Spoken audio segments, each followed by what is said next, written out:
Expectations are growing over the upcoming meeting between the defense chiefs of South Korea and the United States, with the allies seeking to use an Olympic detente to foster a thaw in inter-Korean relations and North Korea's denuclearization.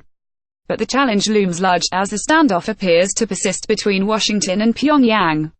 While the North is preparing for a military parade a day before the opening of the PyeongChang Olympics on February 9, reports have emerged that U.S. strategic bombers held a joint military drill with Japan near the Korean Peninsula.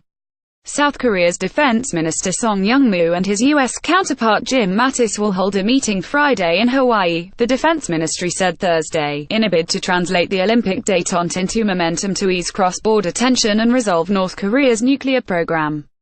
The agenda of the meeting will be how to ensure the safety of the Olympics, said the Defense Ministry's spokesperson Choi Hyun-soo, adding other bilateral issues would be discussed, such as the U.S. transfer of wartime operational control to South Korea. U.S. Defense Minister James Mattis left and South Korean Defense Minister Young-moo shake hands at the joint security area on the Demilitarized Zone in the border village of Panmunjom in Paju, Gyeonggi Province, Friday. YonhapTopping. The agenda will be when to resume the annual Key Resolve and Foal exercises and whether to carry out the drills on a scale similar to that of last year. Taking place from March 1 to April 30, last year's exercises were thought to be the largest ever. The ministry's spokesperson said the exercises would resume after the Paralympic Games end on March 18, but declined to discuss the specific timeline. Speculation is rampant that they would resume in early April on a similar scale to last year. Following the meeting with Mattis in Hawaii, Song will head to Southeast Asia to meet with his counterparts in Singapore, Thailand and Indonesia from Sunday to February 3. Song will deliver a keynote speech at the Fullerton Forum, a multilateral defense talk held in Singapore, the Defense Ministry said. It is a part of the government's new Southern policy, the ministry said. The move is designed to enhance international cooperation for North Korea's denuclearization and partnership with the Association of Southeast Asian Nations.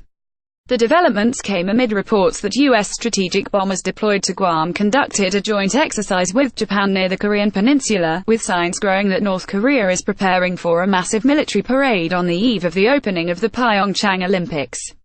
According to the report by Japanese broadcaster NHK, 2 B-528 Strata Fortress and 2 B-1 Lancers conducted a joint military drill on waters near the peninsula, along with 4 F-15s from the Japan Air Self-Defense Force.